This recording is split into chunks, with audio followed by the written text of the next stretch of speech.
I've been asked to come and speak to you today about mergers and acquisitions, as you might have guessed. A little bit about me. I'm a corporate lawyer from a firm called Diligence. Now, corporate lawyers mainly do mergers and acquisitions, but we also do things like flotations, joint ventures, group reorganisations of companies, some partnership matters as well. But I'd probably say 50–60% of our time is spent doing mergers and acquisitions.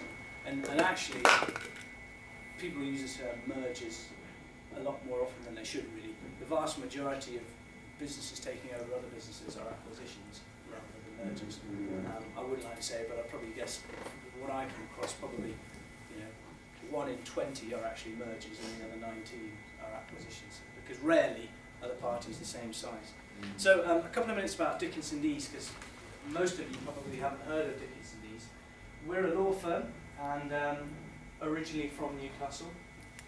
We're the largest in Newcastle, sorry, I'm walking off screen there. In terms of numbers of people, we're the largest up here. There's probably 500 or 600 people in Newcastle. We're also offices in Leeds and in London.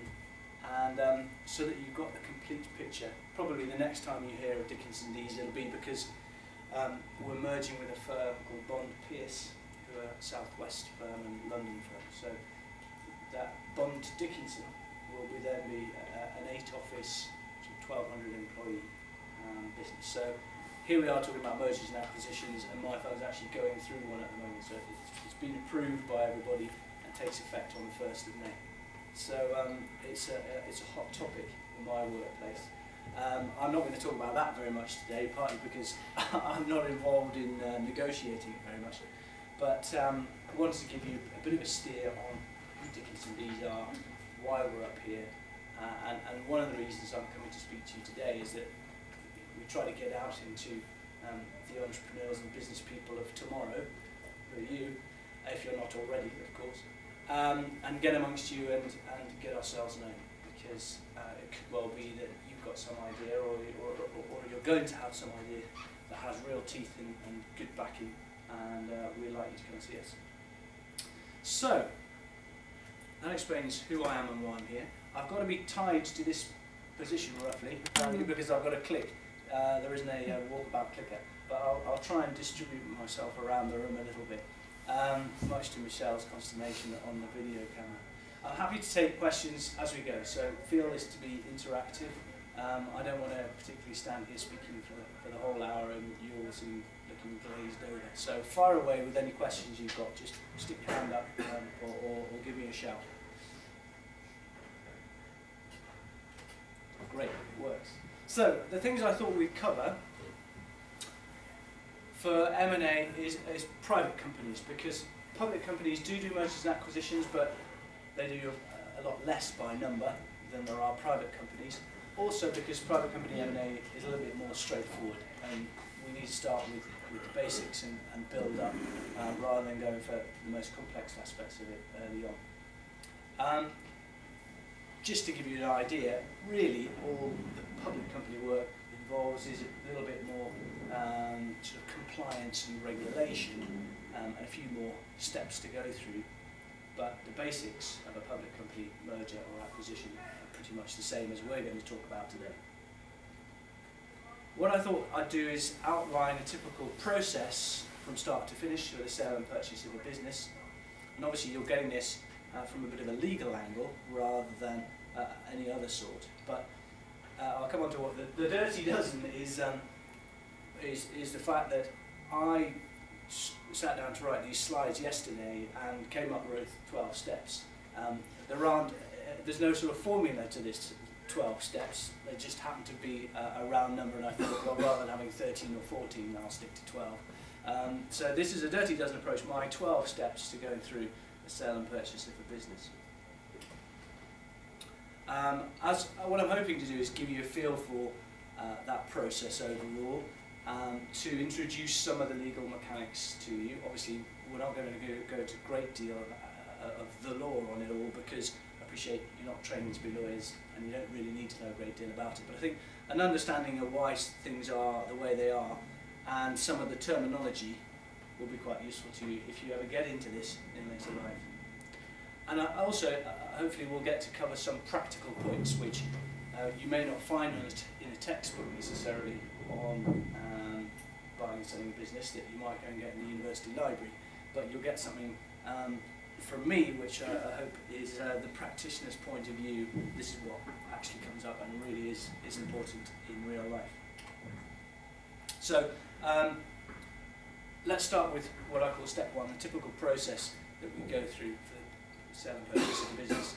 Now, I've got to apologise for the clip art here in my slides because I found this nice green start button and I thought that looks good, I'll stick that on the slide, make it a bit more interesting for you. I then got a bit carried away and thought, well, have one on each slide for you, give you something to look at. So not all of them are quite as attractive as my big green start button. Just bear with me on those. Step one usually is commercial discussions, no big surprise there.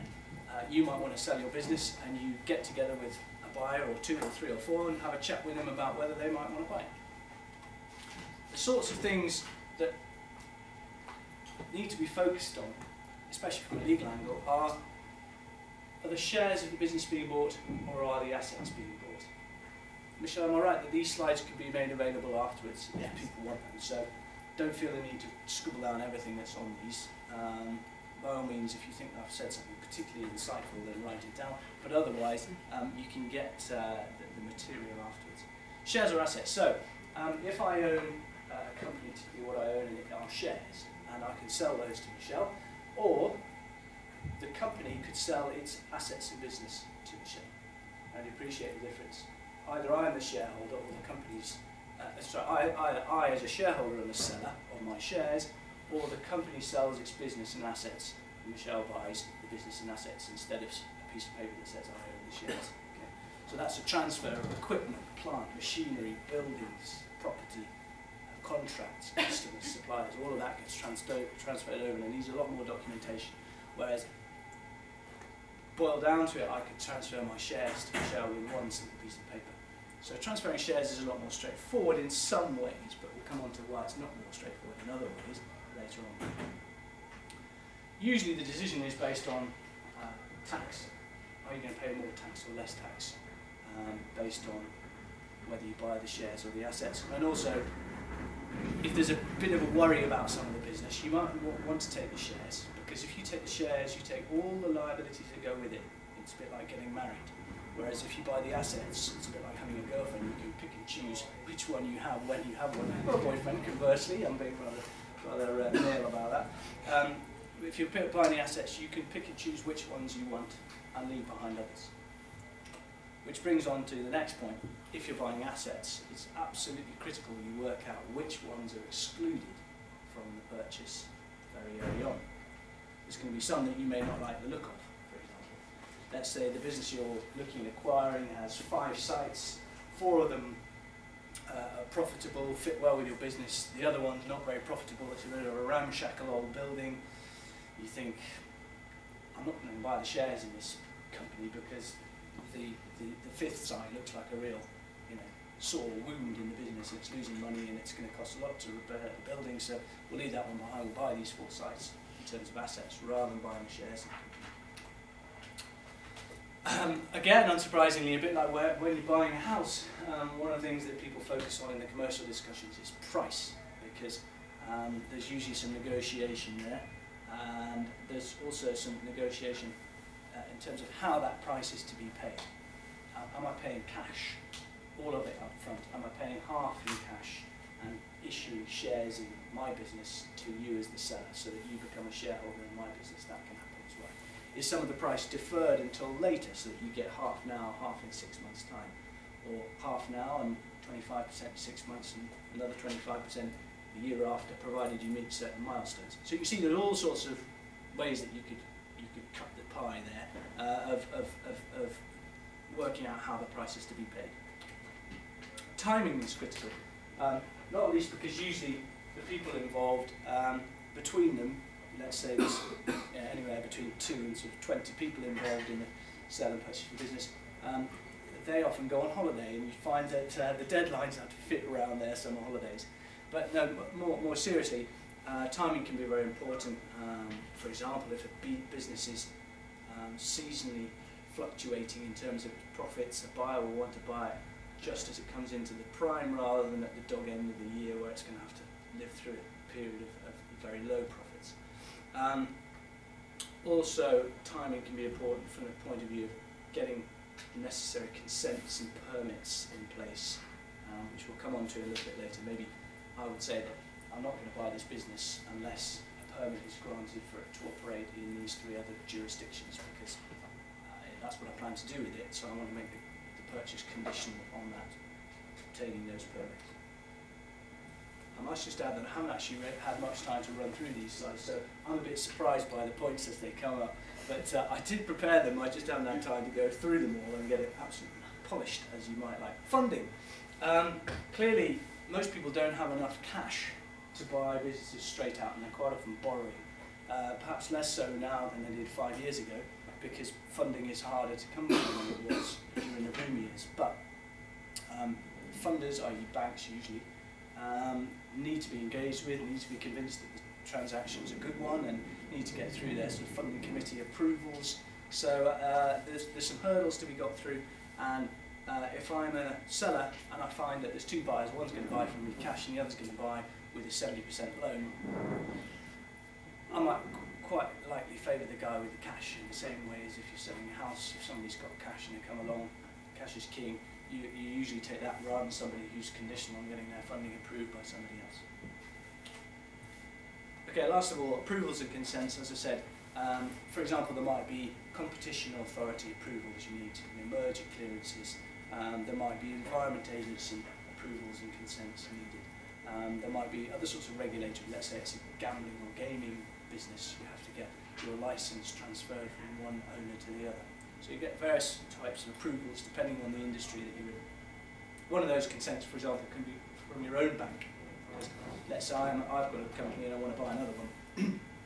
I usually have to go to my bank and say, I'm about to increase your risk exposure by buying a new business. Please can I do that? And they may or may not say yes, but chances are in my lending agreement with that bank it'll say thou shalt not buy any other business of any other sort without our consent. So not only am I doing that out of good business practice by getting the bank's consent, I'm actually required to do it under my funding agreement. So last point on that is pre-sale preparation. As the commercial discussions happen and the buyer starts to look at the business that they might be buying, the seller starts to think, I really ought to do a few of these housekeeping things and tidy things up a bit and prepare the business, groom it, if you like, for sale so that it's more attractive. Just in the same way as if you're selling your house, you'd give it a lick of paint, tidy up the slightly rotten window or whatever it happened to be that looked a bit untidy.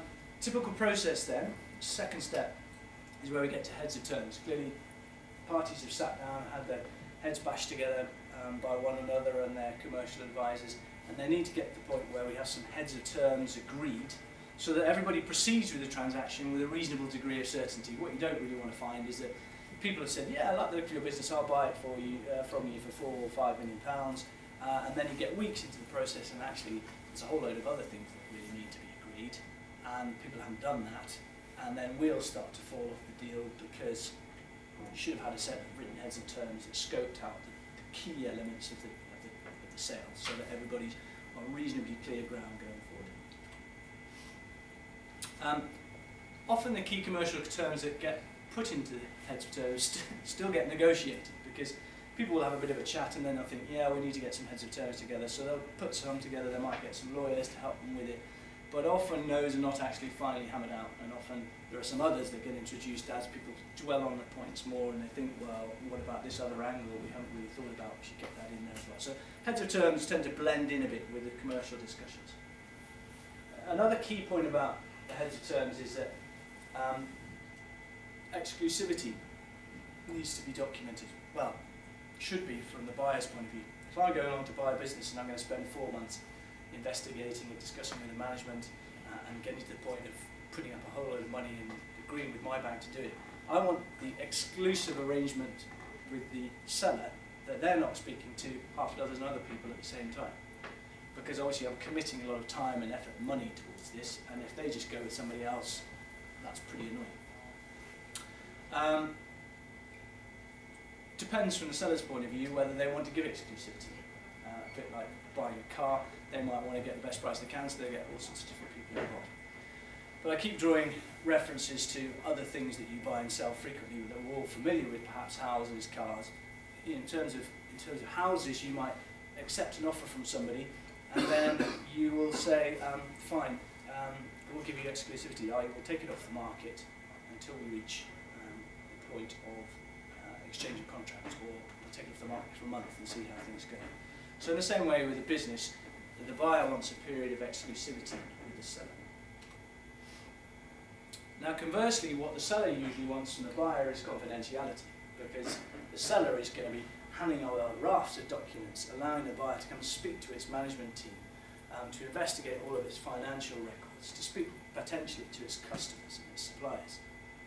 And that's pretty terrifying for the seller, because you're getting somebody else sticking their nose into your business. So the seller wants to know that whatever the buyer does in relation to this investigations and sale, the buyer will keep it confidential, because that could be very damaging if that buyer then goes off and uses it for their own gain.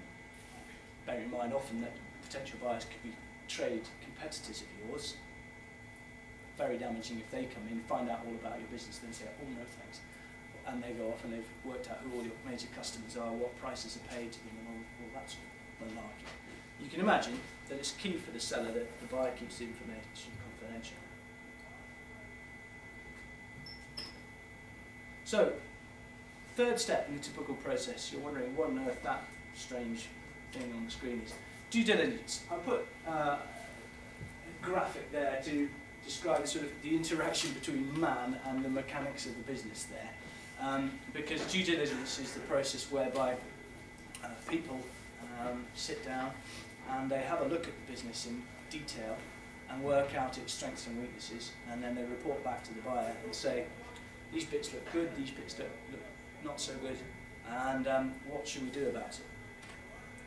So there's a few different ways that due diligence is usually done. The first is commercial or business due diligence, and that's often done by the buyer itself. You know, if you're looking to buy, if you have a van rental company and you want to buy another one, chances are you know quite a lot about the commercial market for van rental businesses already. I just put that because there's a few vans outside. But there may also be circumstances where you'll get an outside consultant or consultancy agency to do some commercial due diligence for you. Maybe if you're moving into a sector that's not core to your business but you think might be complementary, then obviously you don't know much about it. You'd quite like a third party to tell you these are the major areas of growth, where it's been successful, where they think the market will go in the next few years, where this business has good customers, where it doesn't have good customers. That's give you an overall marketing commercial appraisal. That's particularly important, for example, if the acquisition's been done by a private equity or venture capital house. Chances are there are a bunch of accountants who sit in a nice glass office in London. They've got no idea how to run a van rental business. So they want an appraisal of the strengths and weaknesses of that business to tell them that, yeah, that would be a really great investment, and this is explaining all the markets around them. Once people have sort of thought, yeah, that looks like a potentially good business, it's a good fit or a complementary fit, or we just want it anyway, they'll usually move to a period of financial due diligence. And obviously there can be a bit of overlap between the two. People might begin to think it's a good fit, we should get it, and then they think we should get someone to look at the numbers at the same time. So the financial due diligence, no surprise, is usually done by some accountants, investigating accountants who will plough through the historic accounting records of the business and the current management accounts, and they'll look at forecasts and projections and budgets and all those sorts of things to come up with whether they think the numbers that the company, the target company is producing are reliable and accurate, and then they'll come up with a report to the buyer to say, well, yeah, this looks rigorous or not, and these are our recommendations. The bit I'm going to talk a little bit more about, because I do it, is the legal due diligence, which probably takes the longest of the three. Commercial, you know, you can imagine doing commercial due diligence with a consultancy that know what they're doing. They could probably come up with the report in a couple of weeks. The financial due diligence, maybe slightly more than that. Legal due diligence, certainly on a bigger business, takes considerably longer. And that's partly because the scope of legal due diligence is pretty wide. We're basically looking at all of the business risks as well as the strengths. But the key things that buyers are looking for are the risks. Tell me what is wrong with this business. Okay?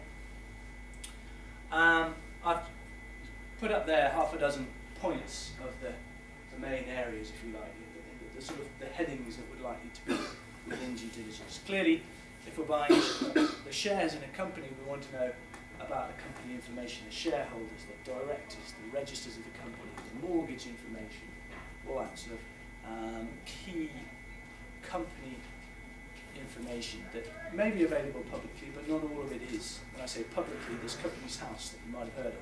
It's a big grey building in Cardiff where information about all companies registered in the UK has to go to. So company information is critical. You check through that to make sure that it accords with all the expectations of the buyer. Contracts is a pretty broad one. You can imagine there's contracts with suppliers, contracts with customers, those are the main ones.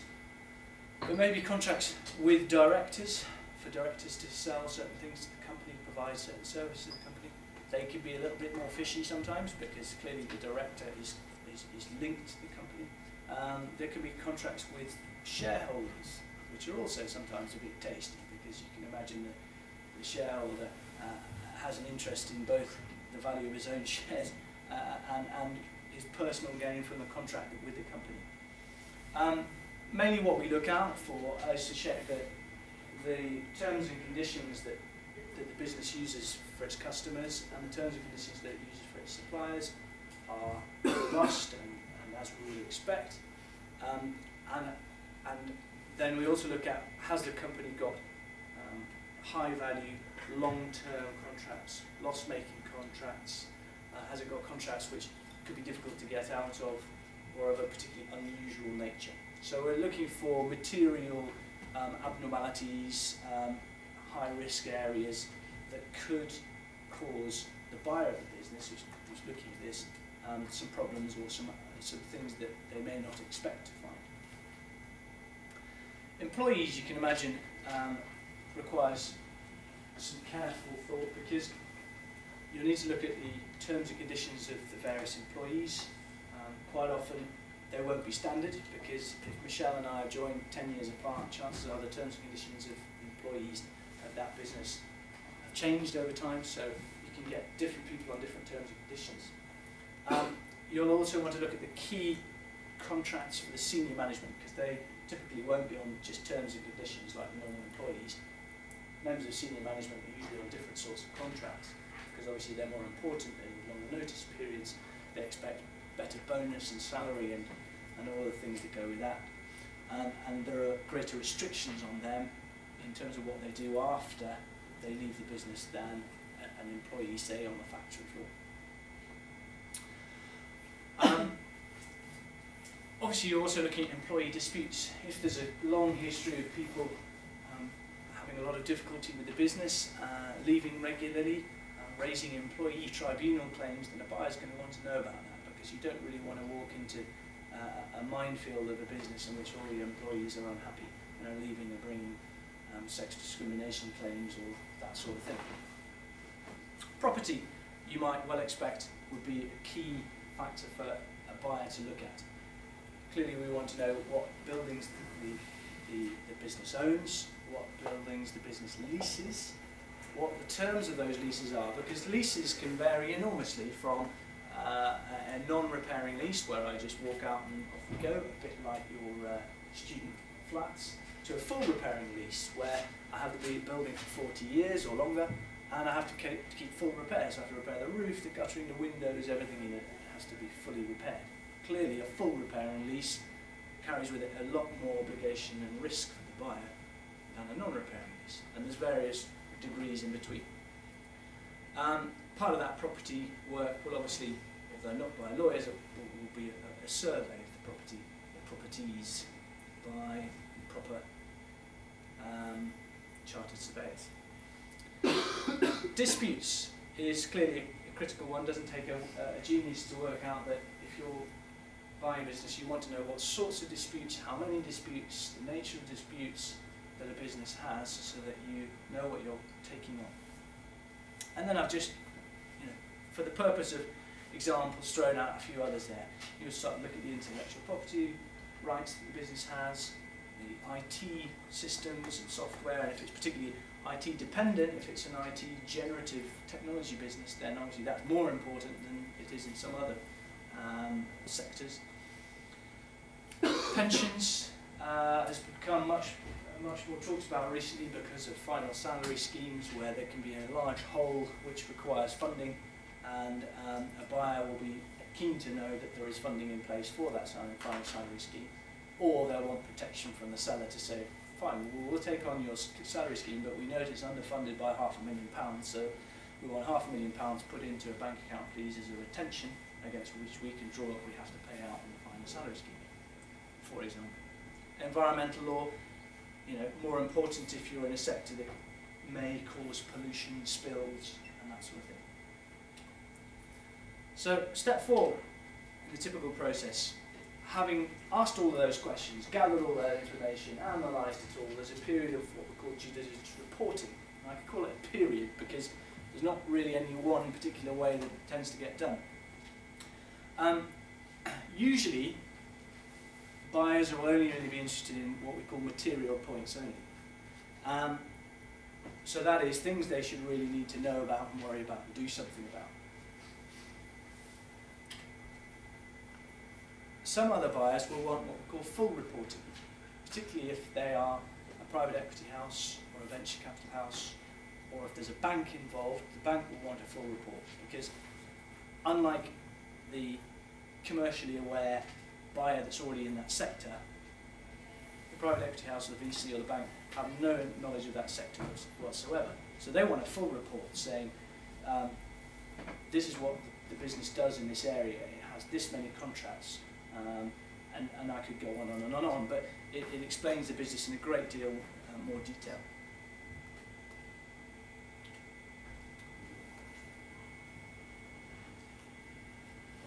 Reporting is generally done in writing, but it can be done by presentation in person, and it's usually no more technical than I'm doing today. PowerPoint slide, hammer across the points to the management team. I tend to find that a combination of the two works well, to be honest, because there are some people that will flick through a written due diligence report without paying a great deal of attention. And they're also the sorts of people that then later in time might come back to you and say, well, you never told us about that. And you say, well, it's in the report. If you chose not to read it, that's your problem. You'd rather not get to that point, so you'd rather have the report and also do a presentation in which say, these are the key points in our report. Here it is. If you like, we can turn the pages of it as and take your questions. So the buyer gets this due diligence report in writing or in person or both, and starts to think about it. Usually, as the due diligence process has been ongoing, it would be sensible for us lawyers to be telling the buyer that this has come up, these are the implications of it, this is what we could do, have a think about it. So that the buyer has a chance to think about these things as and when they arise during the investigations that are ongoing. So by the time the report gets presented, it's more of a summary of these are all the issues we found, and maybe here's some lesser ones which we didn't raise during the process because they're not really critical, but you should still be aware of them. And the buyer will then do one of three things, or maybe a combination of these three things, maybe some others, but these are usually the three things that they typically do. They'll say, some action by the seller, please. Right, seller, we found this problem in your business, there's a hole somewhere, you've got a terrible loss-making contract, we want you to do something about it, or we're walking away.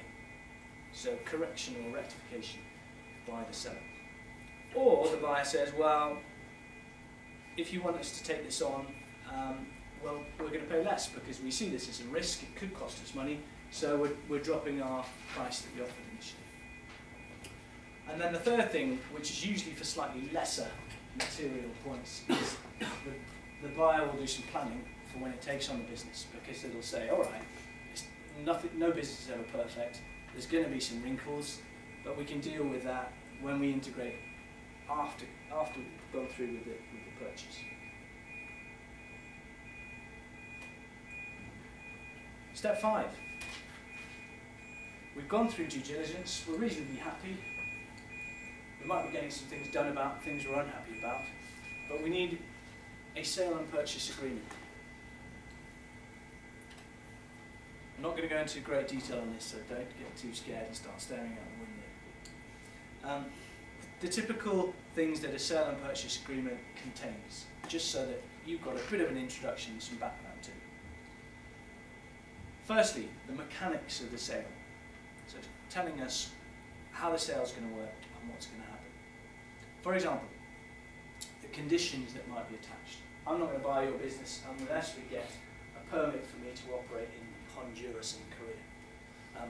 I'm not going to buy your business unless we get the Environment Agency permit transferred into my name that you have.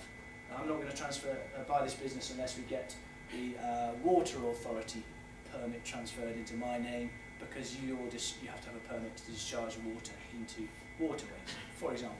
All sorts of conditions. There could be Competition Authority, merger clearance control, that sort of thing. Those are the usual sorts of mechanical conditions which attach to a sale. The second is the consideration, if you like, the price that's to be paid. And I touched on this earlier, the type and the timing.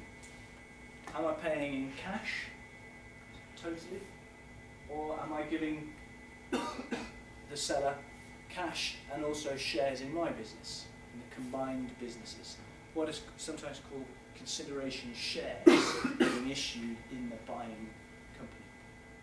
So you have different types of consideration. In terms of timing, it can be all paid up front. Some of it can be conditional on some milestones being reached. Some of it can just be deferred because we don't want to pay all of it now.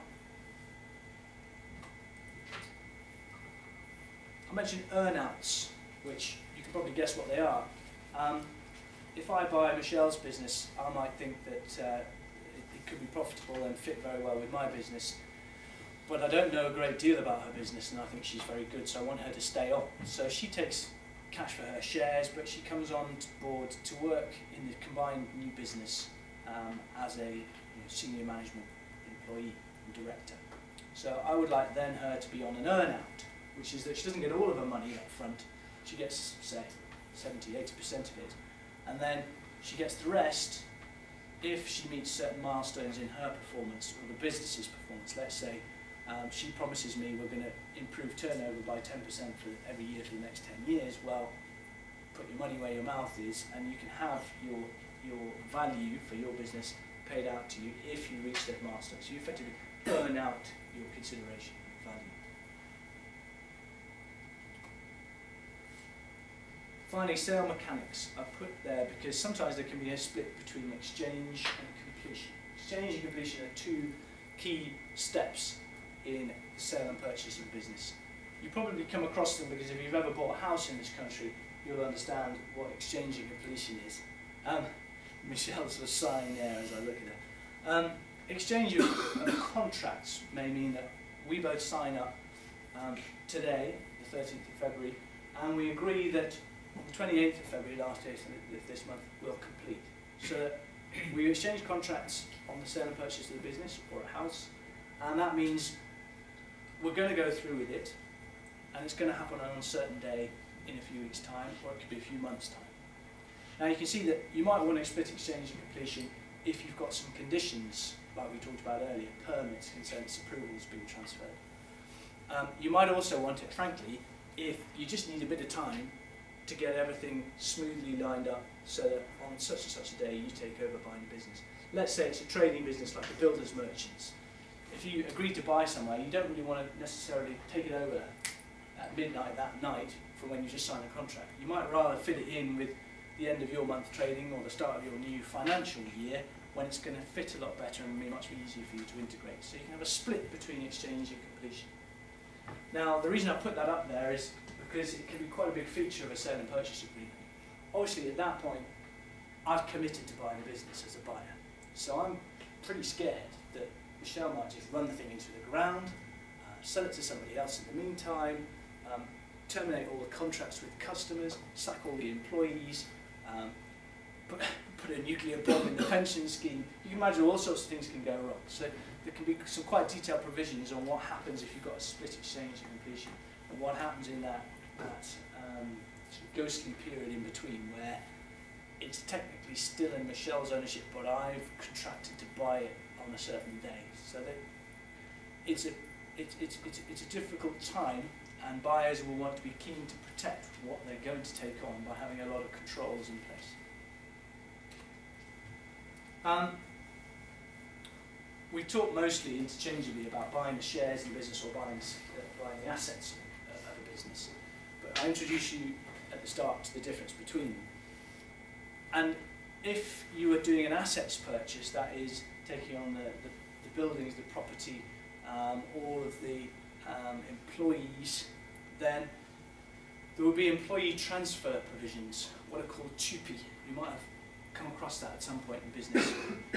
TUPE regulations are there to protect employees who transfer from one business to another. So if I buy a business from Michelle and I buy the assets of that business, then automatically the employees of that business transfer. Because what was happening too often was people would come along and say, great, I'll buy the business, but I only want half the employees. And that means the rest of the employees are out of a job. And so to protect the workforce, the government introduced regulations to say that anyone who buys the assets of a business has to take on the employees automatically by statute they come across.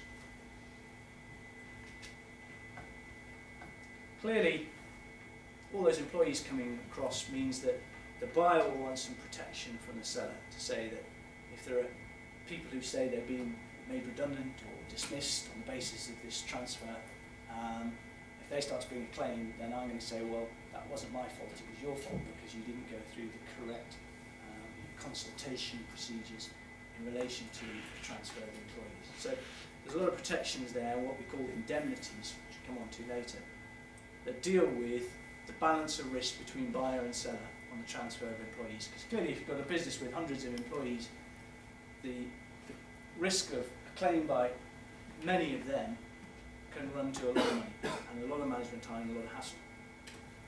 So, the second part of typical process in a sale and purchase agreement, 5.2, the remedies. So what happens if things start to go wrong?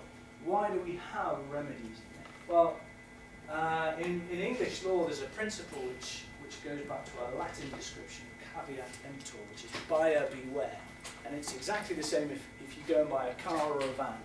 You walk around the car or the van, you make your own assessment of it. If you pay the money for it to the seller, then it's yours, and it's your lookout if you've got it wrong. Okay? That's different if you're buying a new car from a garage owner who might offer you some warranties as to its condition and the fact that it won't break down. But if you go and buy a second-hand car, buyer beware, it's your own risk. So the same sort of principle applies to buying a business. The buyer has to make its investigations, make its own assessment of the risks involved, and if it gets it wrong, tough. So the buyer says, well, I don't really like the look of that. I'm going to have a load of protections in my sale and purchase agreement and some remedies because that all looks just too risky for me. So I'm going to have some protections. And over time, some of these protections have come to be market practice. In other words, no buyer will enter into a contract without some of these protections. So the sellers think, well, to get the sale away, to make it happen, we've got to have some remedies, some protections for the buyer. I've thrown up the main types there. Warranties can vary in length, but in essence all they're saying is they're statements, promises about the state and condition of the business as at the time of the sale. So, sorry Michelle, you're often the example here, but I don't know the name of anybody else in the room. Let's say you're selling your business. I would want a warranty from you, as the buyer, which says there's no litigation in my business or disputes of a value of over £10,000. Because I would want to know that if there is anything, then you're going to tell me about it. Okay? So you're promising me there's nothing over a value of £10,000 which is ongoing or might crop up. Okay? And that way, if you said in the warranty there is no litigation above £10,000 ongoing or threatened, then if that turns out to be untrue, I can sue you because you breached that warranty, and I come up to you and say, well, in fact, there was 4 claims of 25, 50, and 100,000 and 200,000, and I want to be paid for those because you've told me that there weren't any. So those are warranties, and for breach of warranty, the buyer can claim and sue for the losses that it suffers. Indemnities are slightly different.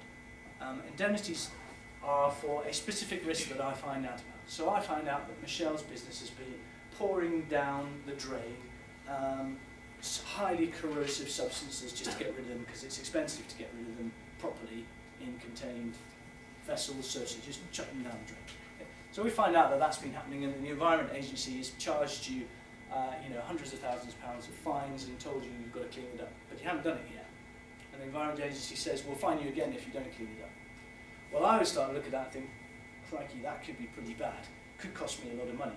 It's a specific thing that I found out about in my investigations, and I want an indemnity from the seller that says, whatever loss is suffered in relation to this particular circumstances or factual scenario, I'm going to get all of my money repaid. So if we take over the business and actually, in fact, it hasn't been cleared up at this point of completion, and the Environment Agency fine us again and tell us we've got to clean it up by such and such a date, then the clean-up costs and the fine I'll come after you for and say, you've got an indemnity here that says, in relation to the spillages at such and such a site, on such and such a day, or over such and such a period, we will indemnify you in full for any losses suffered. So I come after you and say, I'm having my money back for that.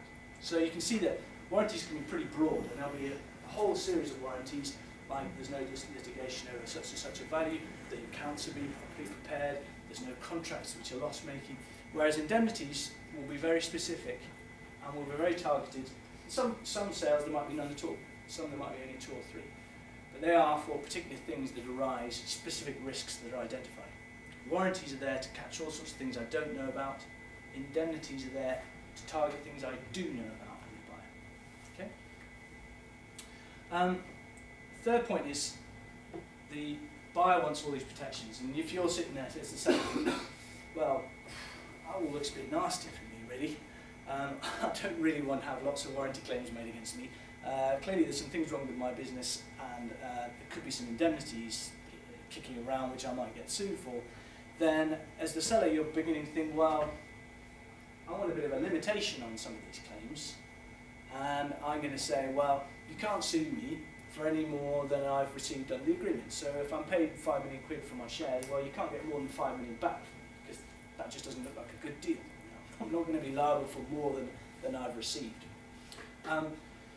Similarly, you might say in terms of limitations, the buyer can bring these claims for a period of 1 year, or 2 years, or 3 years, but we're not going to go off into the future forevermore that the buyer might come after me and sue me 15 years' time. So you get some time limitations as well as a cap on the amount. And then you might get what we call threshold limitations, to say that, let's say you find a few things wrong, but they're only of low value, £1,000, £2,000. I'm going to say I'm going to put a cap of £5,000, a sort of de minimis, to stop you coming at me with sort of peppering me with shrapnel little claims for breach of warranty, which are not really very material, and you frankly ought to just get on with it. And I don't want to be hassled with 4 claims a year for £3,000, because it's just not practical for how we're going to do business. So there are some sort of threshold limitations. Say if you want to bring a warranty or indemnity claim, you've got to get over a value, you've got to claim over £5,000, for example. And all these things, the limitations and the caps and the thresholds, are dependent on the size of the deal, really. So there is a sort of typical bottom end, but they can go right up to a long, long way.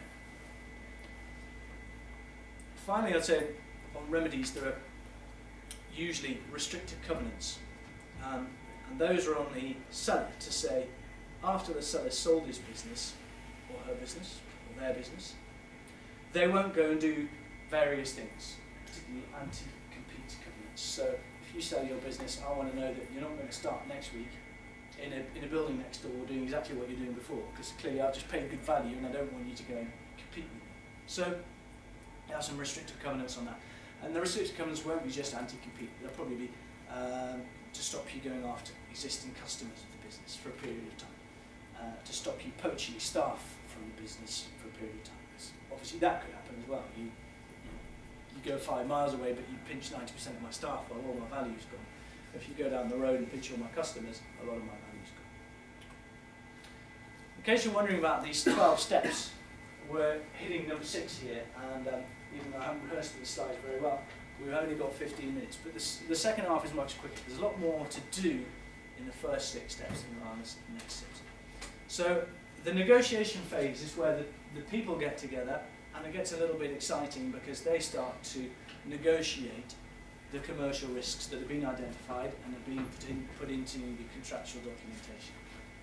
And usually there's a big scrap because the people who have more bargaining power seek to be resistant to moving in their position, and the people who have less bargaining power are trying to do something about it, but quite often will roll over and just go with it anyway because they want the deal to go through. There are then legal risks as well, more on the sort of warranties and indemnities side that get negotiated, and particularly the caps that I mentioned earlier and the thresholds that I mentioned, they get negotiated as well. The negotiation phase can vary from a few days to a few months depending on how bad the standoffs become, and can result in people walking away altogether. You know, if the buyer decides there's too much risk involved and the seller won't move on any of those risks, then won't assume any of those risks, then the buyer may walk away. Next step, number 7. Can't remember why I put a hammer up there. Oh, disclosure letter. Okay, I'll put a hammer up because this is where the seller gets to nail down their exposure to risk. So they get to know exactly more definitely where they sit with their risk. We talked about warranties earlier. Warranties and disclosure letter interact. Warranties, remember, are statements or factual promises or factual statements rather, that I, as the seller, make about the business. And if they turn out to be untrue, then the buyer can sue me for breach of warranty. I gave the example of a £10,000 claim, and if it turns out there's a 25, a 50 and a 100, then I can bring a claim for the amounts over £10,000 which I've suffered loss for. So all those warranties are made in the sale and purchase agreement. As the seller, I then look at those warranties and I think, well, out of the 50, 80 warranties there are, quite a lot of them are untrue in certain ways and I could get sued on. So I make disclosures against those warranties such that the facts that I've disclosed in the disclosures I can't be sued for. So, take the example, there's no litigation pending or threatened or current over £10,000. That goes into the sale agreement. I, as the seller, say in the disclosure letter, well, the company has one dispute valued at approximately £25,000 with such and such a person, and they might say this has gone to court, hasn't yet through to court, give some details about the claim. A second one of £50,000 with such and such, and give details. A third one with £100,000 value with such and such. And you can start to see I'm making disclosures against that warranty, which will mean that I cannot be sued for those facts that are stated in that disclosure. So this is a protection for the seller to get around the risk of being sued on warranties.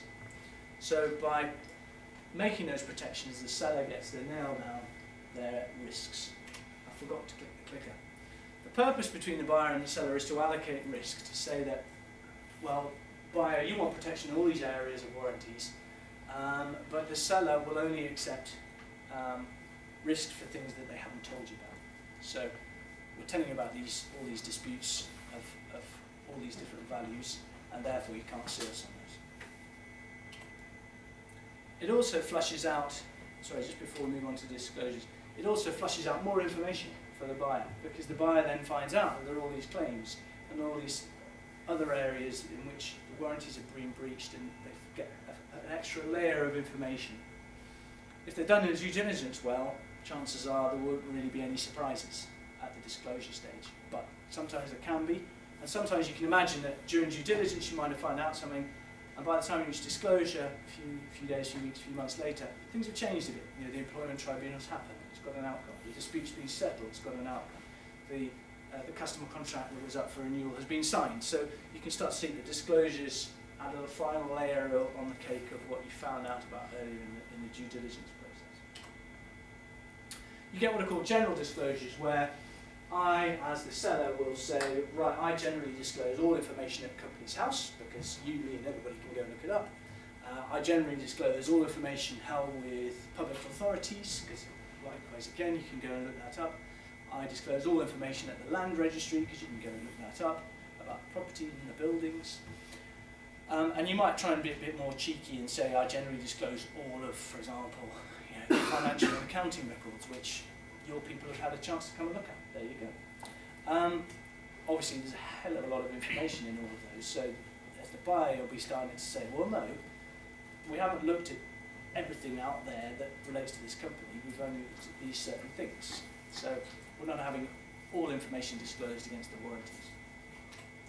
And then there'll be specific disclosures, and these are more of the type that I mentioned earlier with the example of the litigation claims, where we'll say in the disclosure letter as the seller that there are 4 claims over the £10,000 threshold, number 1, 2, 3, 4, here they are. They're the specific disclosures of factual information that make the warranty incorrect, and therefore you can't sue me on the basis of those facts.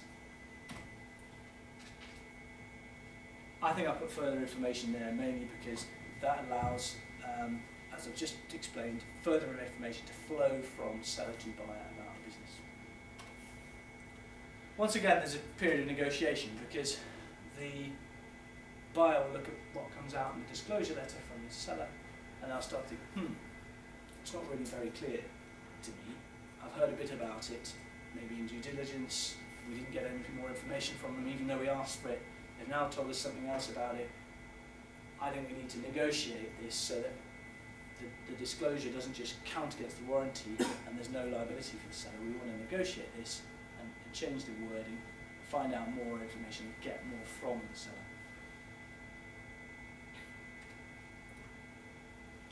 Next stage in the typical process, I thought I'd mention some other common key documents that tend to come up. Some of these are simple, straightforward mechanical things, and I'll just whiz through them. One is the share transfers. I mentioned right at the start that I could transfer my shares in a company to Michelle on a one-sided piece of paper, which is called a stock transfer form. And I could do that, and that would be the share transfer. Chances are, Michelle, as a buyer beware, who's well advised, will say, no, I want some protections, I want a share purchase agreement, which gives me some protections as a buyer. And then we get into the mechanics of all the stuff I've explained. But the basics of it are that the mechanical document you need to transfer shares with is called a stock transfer form. Just out of interest, if you're doing this by buying shares in Shell or Tesco or whatever, you'll do that electronically using a CREST system. So if you want to go and buy shares on a stock exchange, you don't need to have a stock transfer form that you way around. This is for stock transfer forms are for private companies, not regulated on a listed exchange.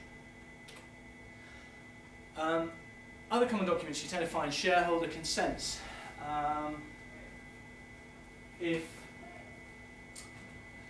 there's a group structure and 2 or 3 companies are involved and the bottom one is being sold, you might well expect there to be shareholder consents up above to say that the shareholders of the ultimate company agree to the sale of this subsidiary out. Bank consents I touched on earlier. You might well find that in the funding agreements of the buying company to be able to sell it, for it to be able to buy the target company, the bank has to say, yes, you're permitted to do that, but can we have a look at all the documents, please? And these are our comments on documents. You can see that the bank starts to get its nose into the deal and requires all sorts of controls, and ultimately you have to give consent for you to be able to make the acquisition. Sometimes it can be bank consent on the selling side as well, because the banks say, we don't want you to be able to just sell off all of the different groups and assets of this business while we've got funding arrangements in place. If you want to sell off material parts of this business, we want to be able to give consent, because otherwise we're lending into a business that's just blasting off all of its assets and investments. Service contracts are what we touched on earlier, new ones for the directors and senior management of the company that's being bought. Board minutes are a fairly technical document, basically of the target company to say shares have been transferred, we hereby register the transfer, but the buyer company, if it's a company, and the seller company will have board minutes as well to say we hereby approve the purchase of this company, or if it's being sold by a shareholder, which is a company itself, then the selling shareholding company will have some board minutes to say we hereby approve the sale of the subsidiary to such and such. Contribution agreements we can virtually skip over. They're simply to say, as between Michelle, her sister and her mum, if they were the 3 shareholders, contributions towards any claims that I make as the buyer would be a third, a third, a third, or they might be 50, 25, 25, depending on the contribution that each of the sellers is going to make to any claims. So that's just shifting the balance of any claims that the buyer might make against the seller. So typical process step number 9 is some pre-sale preparations, where the selling group might move some assets around, might move some shareholdings around to make things nice and simple and straightforward for when the sale goes through. The selling group might remove some debt in the company that's being sold, because it may be that the buyer doesn't want to take on any debt payable out to somebody else. Usually it's understandable. Usually debt deals are what are called debt-free and cash-free. So there's no debt taken on, and any cash that's in the accounts of the target company is stripped out and taken up to the parent. There may be removal of unwanted assets. Let's say we're doing an assets purchase. I don't want to buy these things, and I only want to purchase certain assets. The seller may say, well, what about if I remove the excluded assets? Will you still take the shares of the company? So there may be some stripping out of assets from a company so that the shares can still be sold. Step 10 gets to signing day, where everybody gets together, gets out the fountain pens, and hopefully things go smoothly. There isn't still negotiation being ongoing. We talked earlier about signing and completion split, so you can sign and exchange contracts, complete 14 or 28 days or 3 months later. It can sometimes be a split. You can also have what's called remote completion. These days we're able to do a lot electronically, so I could sit in my offices with my lawyers, and Michelle could sit in hers with her solicitors in the British Virgin Islands, and we could do a remote completion where we both sign. We send things across by email, scanned copy as the evidence they've been signed, and then the originals followed by post or international post, whatever it is. A remote completion to prove that the documents have been signed, money transfers. You don't all have to get together in the same room these days. Step 11 is post-completion, where we get to money moving across, registrations of new shareholders, for example, announcements being made in the press, possibly, or on regulatory exchanges, and announcements made to customers and suppliers to say, hey folks, we've taken over the business of such and such, we'd like to carry on doing business with you as usual, please write to new person for their attention. There's also stamp duty payable if you're buying shares or if you're buying the assets of a business, and those assets include property. You have to pay stamp duty, land tax. That goes straight into the government coffers. Transitional arrangements I've thrown up there. Obviously, the buyer might want the confidence that the seller will provide a bit of transitional support, some IT support for a few weeks, a few key people from the rest of its group who are going to support the transition of the business from seller to buyer. Now we'll come to the final love-in process, and being Valentine's Day tomorrow, I thought we'd have a heart amongst the slides to say that in the period of post-acquisition integration, everything hopefully is going very well. There are some due diligence issues that have been arisen, so the buyer will want to take care of those. The buyer, on a more general, wider view, will want to align the business or perhaps take it in a new direction. Relations with the seller can be a bit difficult, especially if the seller stayed on. Michelle might be on an earn-out that we talked about earlier, where she's still with the business for another 6 months or 12 months or 18 months. Clearly, I don't want to be suing her too often for breach of warranty or indemnity if she's still working there. Relations with the seller need to be managed. Relations with employees clearly need to be managed by the new buyer, because many times a new buyer comes in and offends a lot of the staff by changing the direction or handling things badly. All of that filters in with warranty claims that the buyer might be making for things being untrue and lots of stuff. So it can be pretty tricky, and those are the key things that tend to come up from a legal perspective in terms of acquisition integration. So I finally come to summary slide, hopefully not too far off the end, but we run through the outline of a typical process of a sale and purchase of a business. You get to lie in your hammock, hopefully, if it's all been done well, because there's no worries and it's all gone very smoothly.